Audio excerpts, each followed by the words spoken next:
It is autumn here in UK now. This autumn had been very confusing. One day it's sunny, then it's raining. Since coming back from Sri Lanka, I got involved in a very exciting new project. This project is to produce a series of children's illustrations for a TV channel. I'm not allowed to tell much about it yet, but what I can tell you is how I prepared for it. At first, I was very nervous because I'm not a children's illustrator. I'm exactly the opposite. I create hyperrealistic work. So as a part of my homework for this, I started to research and study the work of illustrators. The work of some of my favorite children's illustrators who made my childhood very happy and colourful. One such illustrated character is Winnie-the-Pooh. I grew up with Winnie-the-Pooh, and the Disney version of Winnie-the-Pooh played on TV every Saturday morning. I can still remember. So I wanted to learn more about the artist who created Winnie-the-Pooh for my project. And this is my journey in search of the men who created Winnie-the-Pooh.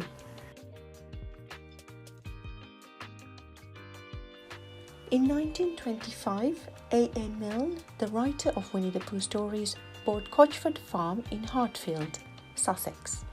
This was a perfect country escape from their London life. This house was surrounded by meadows and the Ashdown Forest. This inspired him to write the adventures of Winnie-the-Pooh.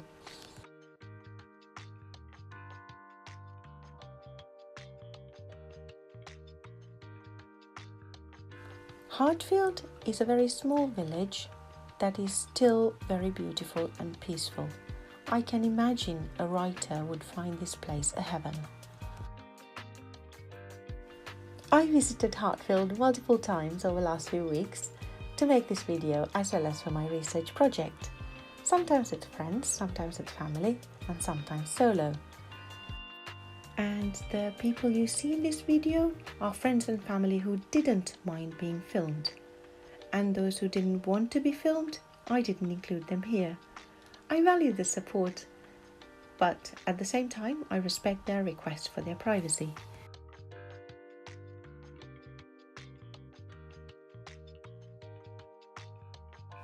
The first place we visited was the Pooh Corner. It is a 300-year-old cottage with a very low roof, and that's about half a mile walk down the hill from A.A. Milne's Cochford Farm. This used to be the sweet shop where A.A. Milne and Christopher Robin visited. Now it's a gift shop, tea room, and also the Winnie-the-Pooh Museum. In this Winnie-the-Pooh Museum, there are 4 of E.H. Shepard's original artwork. E.H. Shepard's own son Graham had a teddy bear called Growler, and actually it was Growler who inspired the drawings of Winnie-the-Pooh. And E.H. Shepard had made multiple sketches of this teddy bear in his sketchbook. Initially, Shepard wasn't a children's illustrator. He was a political illustrator of the Punch magazine, and during war times, he created political illustrations. And A.A. Milne wrote columns to the same magazine. During the interwar period, Milne wrote a story of a little boy and his teddy bear, and he was looking for an illustrator. A mutual friend who worked in the same magazine united these artists together. Shepard visited Ashdown Forest and the Cochford Farm many times to understand the setting and the surrounding of the 100-acre wood. Winnie-the-Pooh is a perfect example of a successful collaboration of a writer and an illustrator. A.A. Milne wrote the stories, and E.H. Shepard gave life and later colours to these stories. Over the next few years, the two men continued to collaborate, and Shepard created more than 500 artwork for the Winnie-the-Pooh series, both in magazines and for the books. And they were created in ink initially, then he used watercolours. Even though they created magical artwork together, Shepard and Milne weren't the best of friends because of the contrast in personalities. Ian Shepherd was friendly, extrovert, whereas Milne was much of an introvert. After the Winnie-the-Pooh series, they went in their separate ways. Shepherd continued to work as a book illustrator and worked on literature works such as Tom Brown's School Days by Thomas Hughes, David Copperfield by Charles Dickens, and The Wind in the Willows by Kenneth Grahame. He continued to illustrate Winnie-the-Pooh for the rest of his life, mainly for the new editions. In 1961, Walt Disney bought all the copyrights for Winnie-the-Pooh, and his team created the Winnie-the-Pooh we know today, with the red t-shirt.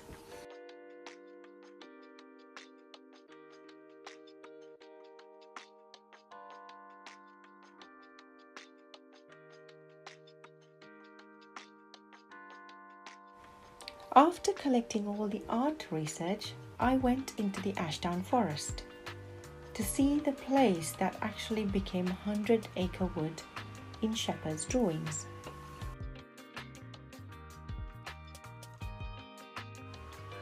The 100-acre woods, or the Ashdown Forest, is actually a 500-acre forest.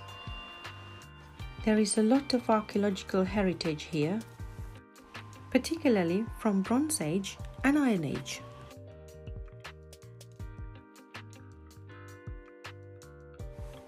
Winnie-the-Pooh stories created in this forest are so very peaceful, soft, comforting and warm. There are no wild adventures in Winnie-the-Pooh. He's a little teddy bear full of love. I love to read Winnie-the-Pooh stories to my nephew, and he's the little boy you see in this video. I brought him here on one of my visits. I think he really enjoyed it. And it's funny because I came with my parents as well, and everybody, people from 3 different generations, still loved Winnie-the-Pooh.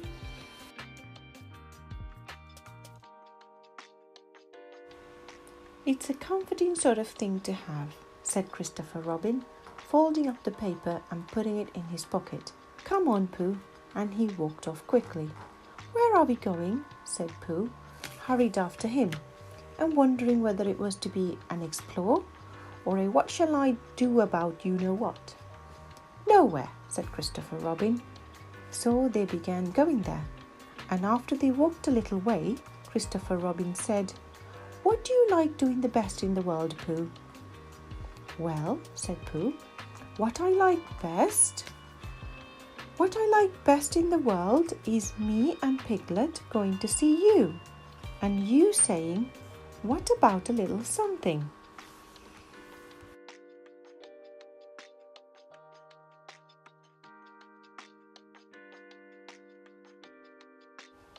A. Milne wrote the very first Winnie-the-Pooh story in 1926 based on his son Christopher Robin and his teddy bear.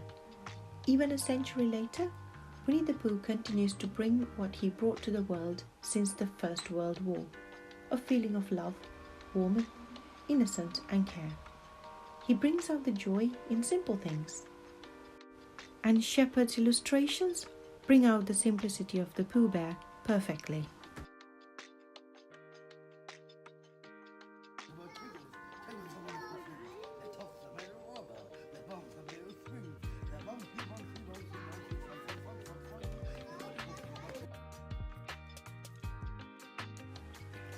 It was the real story of a real little boy playing along with his little toys in a 500-acre woodland, falling into streams, climbing trees, and playing poo sticks on a bridge.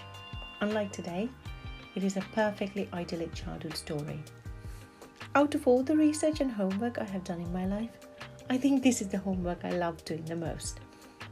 I spend most of my time watching children's cartoons and movies to collect all this research.